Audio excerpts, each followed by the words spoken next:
Welcome, everyone, to this Good Leadership Podcast. My name is Charles Good, your host and the president of the Institute for Management Studies.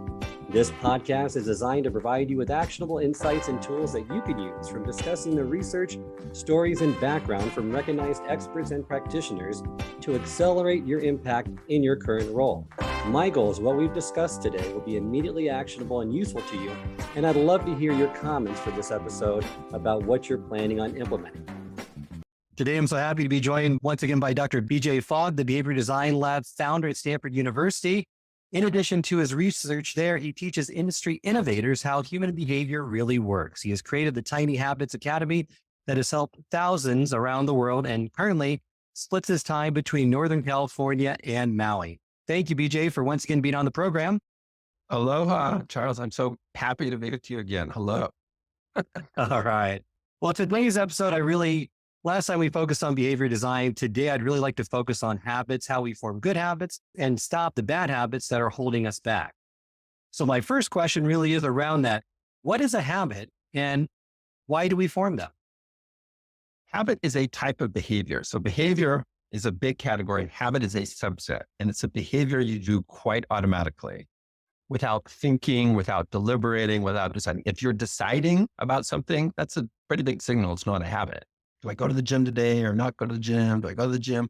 But if you just walk out of work and walk to the gym and go without thinking, then that is an indicator that's a stronger habit.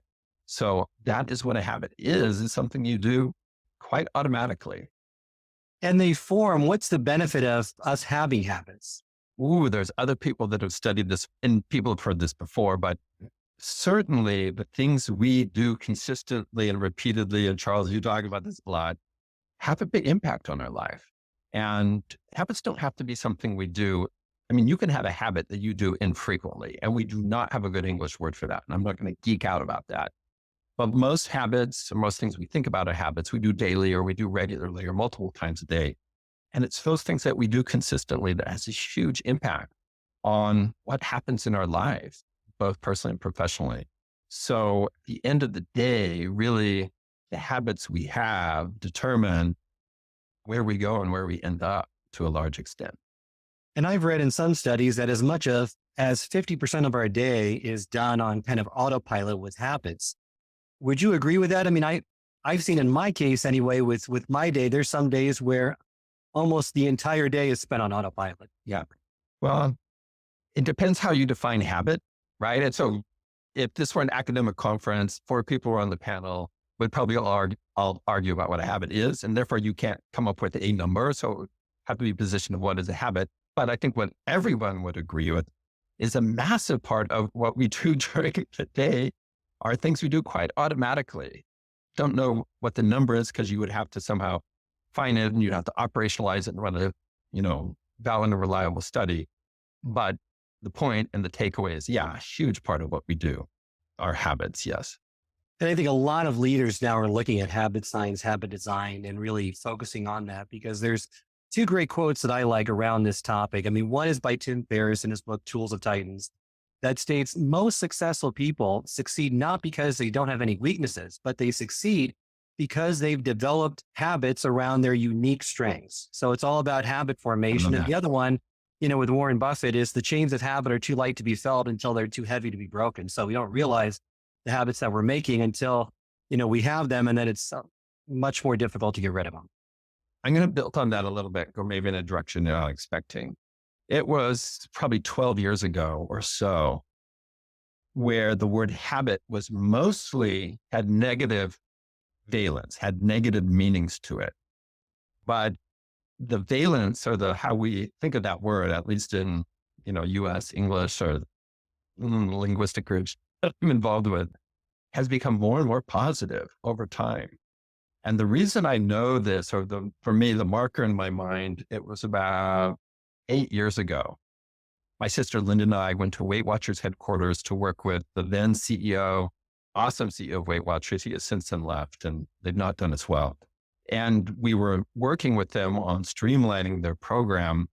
And one of the things we talked about and really got them focused on was habits. And then when they updated us on one of their programs, it's like, oh, we're going to change not to habits, we're calling them routines. And I was like, why that? Well, because we think habits is just too negative. People think smoking and midnight snacking. It's like, okay, I get it.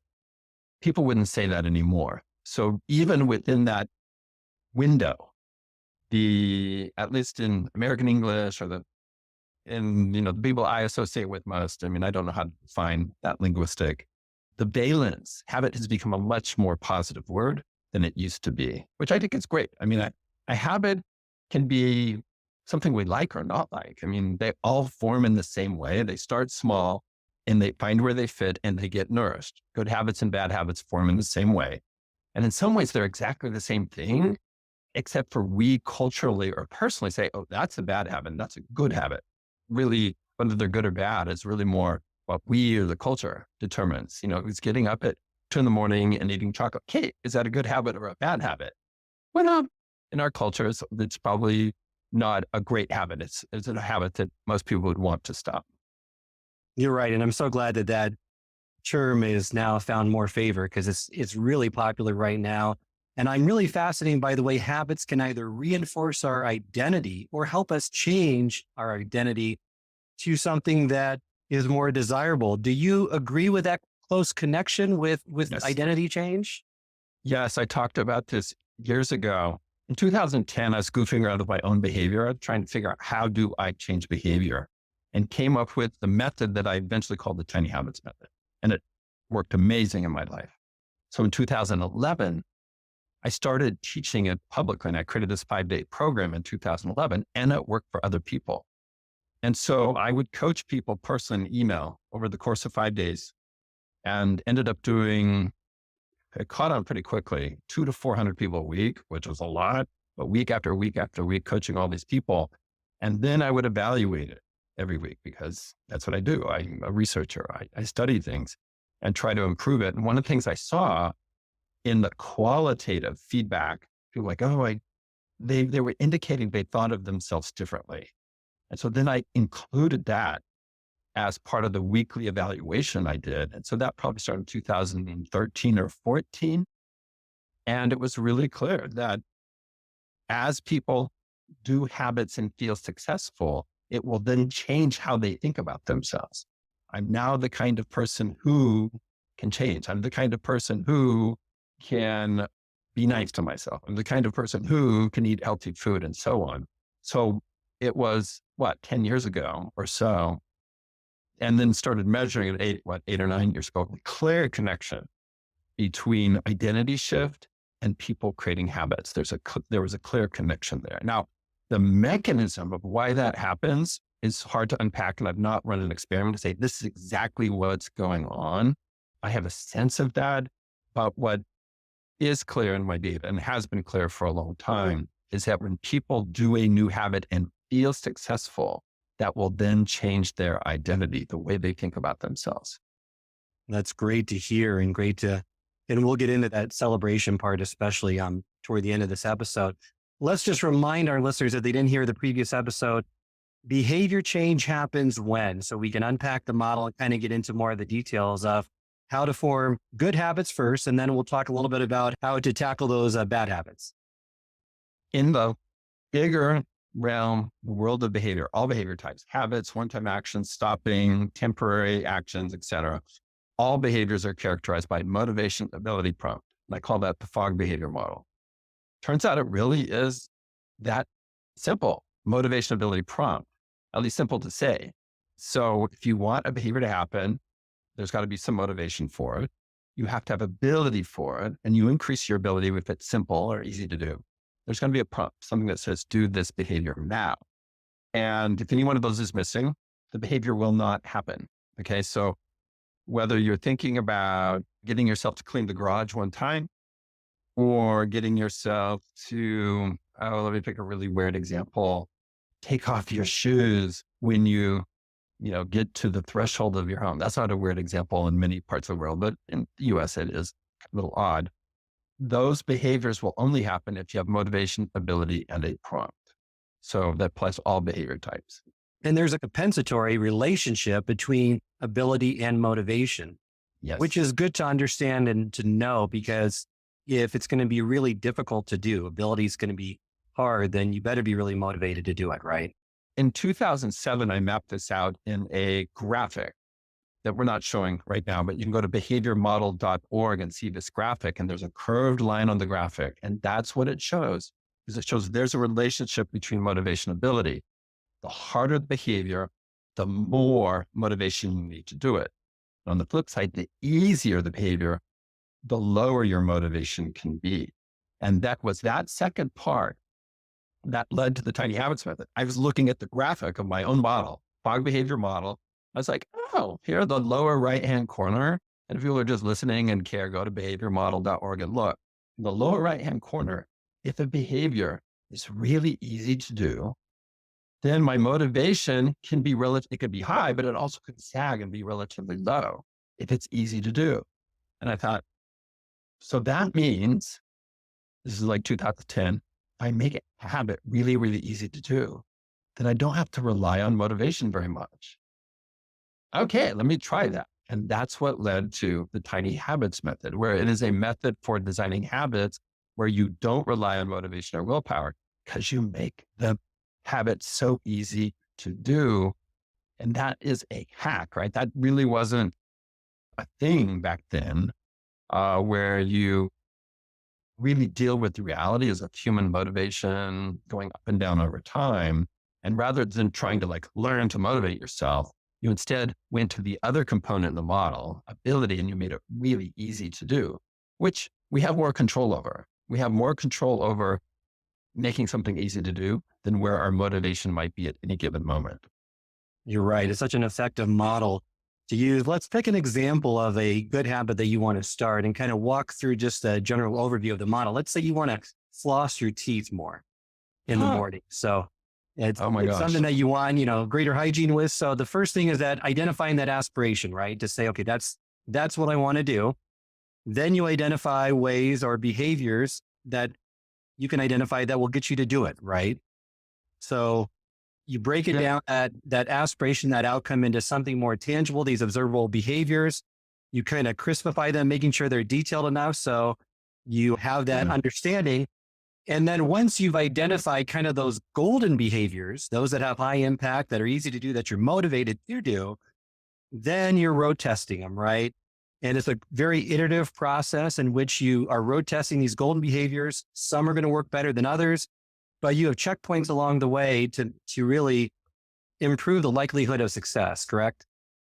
Yeah. So let me go a step further. So in the tiny habits method, you design it into your existing routine. So you could see my reaction on flossing, and you know why, Charles. I'm this huge, huge flossing fan. And that's actually one of the things that got me started with all of tiny habits was already know how to floss. That's not the problem.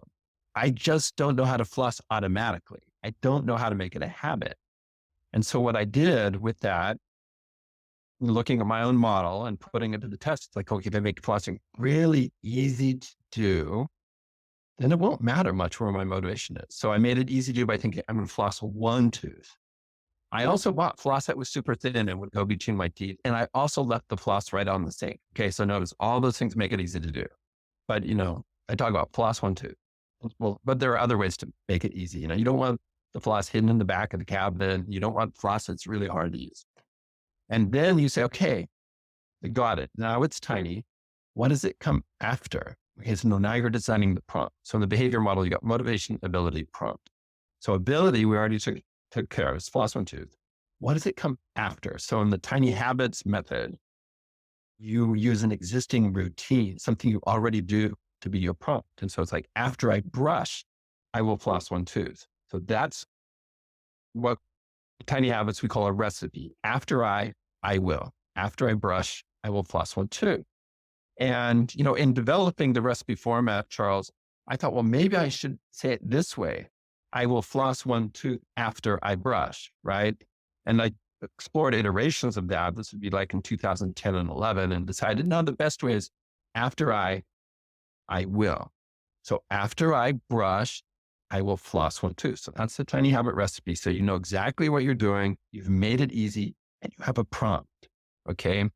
And that works really well. Okay. So there's kind of an obvious place where flossing fits into our lives. Not so obvious might be something like, reading a book or reading. So in the case of reading, make it super tiny. And one thing I would advocate is read one sentence or one paragraph. Okay. Focus on that and then say, okay, and don't be afraid to make it one sentence, people. I know that sounds ridiculous, but 1, 2 sounds ridiculous. And I'll talk about how it expands and so on. And then say, well, what does it come after? Where does reading fit naturally in my existing routine? So if you think of your routine, where does this fit in? And it might be after I go to my afternoon coffee break and sit down at this bench, I will read one paragraph in my book. Okay, so that's your tiny habit recipe. After I sit down on the bench, morning break, I will read one paragraph. So you've got your tiny habit recipe designed and you implement. Now, both on the, and I know how people react to the one tooth and one sentence. They're like, well, what about your other teeth? And do you ever get through the book? In the tiny habits method, you set the bar really low, 1, 2, one sentence, one paragraph. And when you want to do more, you do as much as you want. You floss on your teeth, you read a whole chapter, even on day one. But what you're doing is setting the bar so low that you don't need a lot of motivation to do it and you don't have resistance. But when you want to do more, you do more. But you don't raise the bar. When you don't want to do more, you just floss that one tooth and you move on and say, good for me. Or you read that one sentence and say, good for me. But you will find that you will naturally do more most of the time. Okay. So that's one of the hacks in the tiny habits method is you make it just so easy to succeed, but you also allow yourself to do more when you want to. When your motivation is higher, you do more. And that's so critical with making it tiny so that I found like when I was trying to do 50 push-ups, just doing one push-up. And I found when I got on the floor and did one push-up, I normally did more than one push-up, right? Having that starter step, having that initial step to make it so easy that it's so easy for you to do is so essential. And then finding the prompts that really will stack it, that you can stack it behind is so essential. And you mentioned in the book is match the physical location, the frequency, and hopefully the theme and purpose. So with flossing, it's in the bathroom and flossing happens every day after you brush your teeth. So you're matching the physical location in the bathroom, usually the frequency every day. And then the theme and purpose is pretty much the same with personal hygiene. So, those are additional ways in which to get that prompt to connect stronger with the habit that you already have throughout the day. Yeah. The way you design the tiny habit recipe, which is the after I will, those two components. Charles, you went deeper and I talk about this in the book, Tiny Habits, like what makes a good pairing, and so without reading the book, you can guess and so on and do, because you can learn and discover. But we have figured out, when I say we, it's me along with the Tiny Habits coach, Tiny Habits team, we now really know how to dial it in. So you can be very good at designing the recipes. Like, how do you make it small enough? And then what is it going to come after? And what things are likely to work? Now, after I coached 10,000 people in the Tiny Habits method, I was invited to speak at an academic conference. And I think the title was, what I learned about habits after coaching 10,000 people. And I learned a lot, right? And so it's interesting to me to go back to those slides and look what I was talking about back then, after 40,000 people and 60,000 people. And guess what? After 10,000 people, you kind of you've seen it all. Right? It's just more, maybe you see a little odd thing or whatever, but the patterns of what works and the pattern of what doesn't work are pretty clear after you've worked with 10,000 people. And, when somebody designs a tiny habit recipe of after I get up in the morning, I will clean the garage, that's not going to work. Right? It's like, and so when coaching people, it's like, no, first of all, who thought about cleaning the garage, make it much, much smaller.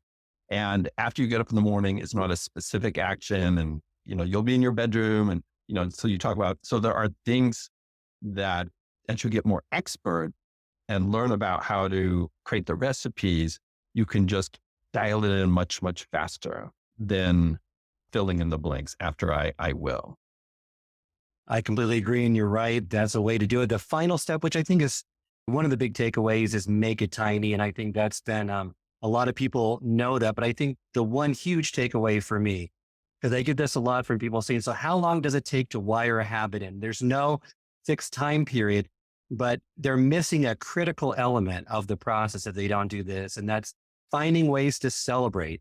If you can associate a strong positive emotion with that behavior, you're going to wire it in fast. There's a direct connection between how you feel when you do the behavior and the likelihood that you're going to repeat it in the future. And I can't stress that point enough. I'd love for you to unpack that a little bit more, BJ, because I think, like what you stated, if you could teach one thing, this would be the first thing you teach. And this is perhaps if not the most important, it's one of the most important pieces of the model. Yeah. And maybe the three most important words from our 30 minutes together is emotions create habits.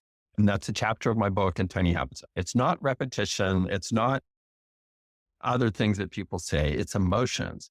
And so when you do a behavior and you have a strong, positive emotional payoff, then it becomes more automatic. Now, in the Tiny Habits method, you don't leave that emotion a chance. You hack it. You cause yourself to feel this positive emotion. So in other words, you deliberately self-reinforce. So you deliberately self-reinforce so the habit forms quickly. In the 5-day Tiny Habits program, again, that we've offered for over 10 years, the vast majority of people within 5 days report that one of their habits, and they work on 3 habits, became automatic or very automatic within the 5-day window. Okay. And we have thousands and thousands of examples of where people have wired in habits quickly, but it is a function of their emotion in doing the behavior immediately after. Did the emotion reinforce it? Now, if you reinforce yourself 30 days later, that's not a reinforcement of that behavior. Your brain has to associate the action of sipping water or opening the book or flossing your tooth with this positive emotion. And again, you can hack that. Some people are better than others. The technique's called celebration, and we can teach people how to do that. But some people are natural at it. Some people are really resistant. And there's a whole bunch of people in the middle. So it's like any other skill. And the better you are at self-reinforcing, we call celebration.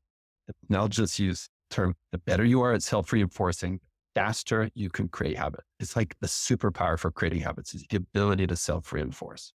I mean, I agree with you completely on that. That's something that people really need to take. It's highly individualized and customized.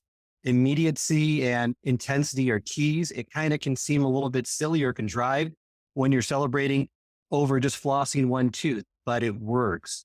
It's the superpower, like BJ stated, and it can't be reinforced enough.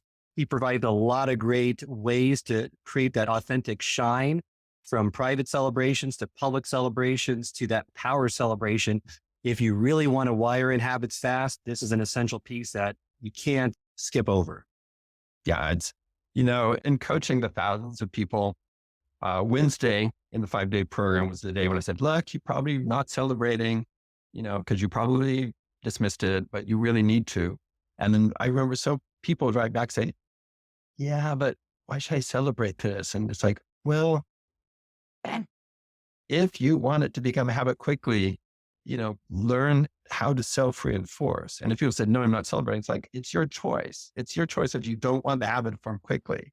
Just like if you're learning to play the violin, and there's a certain way to hold the bow that feels a little weird to people. And if a student says, no, I'm going to hold it my way, I'm going to hold it like a baseball. Well, the teacher's like, well, you'll never be great, but if you want to hold it like a baseball bat, I guess you can, but you will never progress like somebody who's doing the technique. And so the celebration piece is a technique. It's very different. It's like some people get it because they've already done it naturally, but I've coached enough people who are like, oh, this is insane. This is crazy California thing. This is the only thing that we can't do this here in the UK because we're not like that. But humans, we get reinforced. Reinforcement means it's something that happens that causes the behavior to become more automatic. Emotions can reinforce, and we can cause ourselves to feel emotions that will reinforce habits. That's the chain right there. And so the better you are at that, the faster you can create habits. And if you're really good at it, you can create habits like almost instantly. I mean, we have studied instant habits where you do it once and it wires in. Like, this is a pen. Well, it's actually this color pen that one of my students, Stephen Crane, gave me about a year and a half ago. And I had a different pen that I loved so much, but he gave me this one. So this is my favorite. I used it and it's like, This is even better than my purple pen. Oh my gosh. So guess what? No more purple pens. This type of pen, blue or black, is the only one I use because it writes better and it makes me feel like my handwriting's better and it makes you feel happier and it's smoother, right? So this is a one and done. And we have so many products like that in our lives.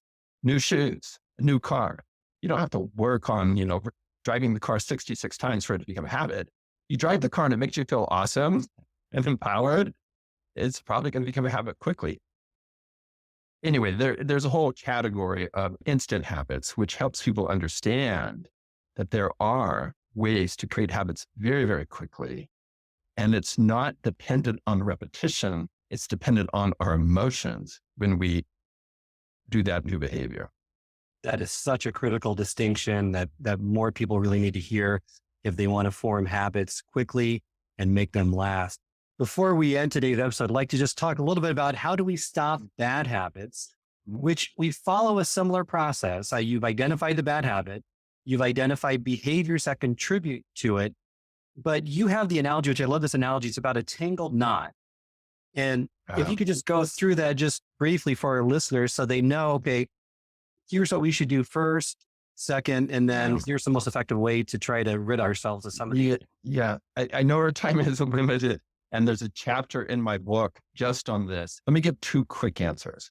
One, all behaviors will happen when there's motivation, ability, prompt. So if for that unwanted habit, like in my life, and it was eating ice cream in the evening while watching TV. Okay. So if you can reduce motivation, ability, prompt, can I take away the motivation for eating ice cream? No, right? Because it's wired in. Can I reduce the ability, make it harder to do? Yes. Can I remove the prompt? Probably not, because the prompt is just sort of this urge. I want ice cream. So the lever I have to play with is ability, make it harder to eat ice cream.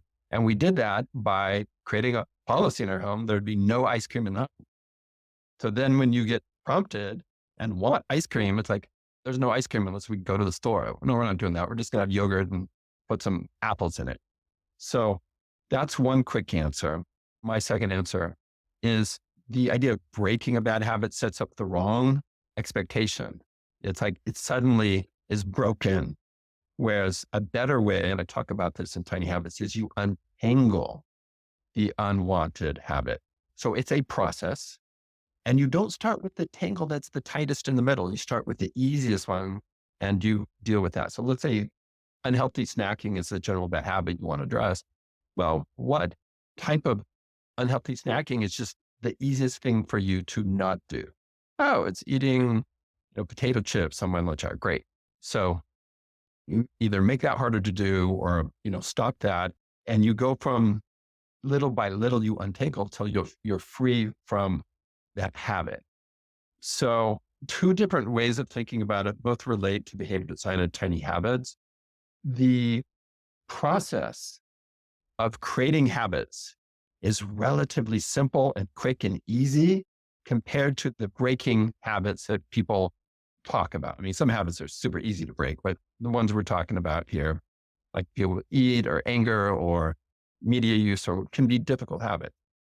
And to say there's just one way to do it and to say it's easy to stop a bad habit is misleading people. It's complicated. Whereas creating habits, pretty straightforward. A tiny habits method, make it simple, find where it fits, reinforce your emotion. All habits will form in that way, good and bad. But then getting rid of unwanted habits is a much more complicated landscape. And so I just want to say that because I don't want to be too simplistic about the challenges. It may not be as simple as just setting up a policy in the home. There's no ice cream, right? That one worked. That absolutely worked. But that's not something like media use or emotions where you can say, okay, we're not going to have any media home or we can't feel any emotions, right? So things can get more complicated. There are ways to address it. And I'll just say this because I feel I should. If there is a habit that is harming you or others, get professional help from somebody who specializes in that type of habit. Okay. This podcast is not enough. Nobody's book is sufficient for that kind of thing. Go get professional help. But then there's a bunch of them like, eating ice cream and maybe staying up late at night that you can deal with on your own. So stopping habits is a complicated landscape. And I just don't want to trivialize how important it is to have a nuanced and multifaceted approach to that area. Thank you, BJ. You can find his book, Tiny Habits, anywhere books are sold, especially your local bookstores. He has chapters on how to break those bad habits. As we reach the end of this episode, love for you to share the one habit that you recommend everyone to do at the beginning of the day. You call it the Maui habit that I think. Maui habit, and that's where I am right now.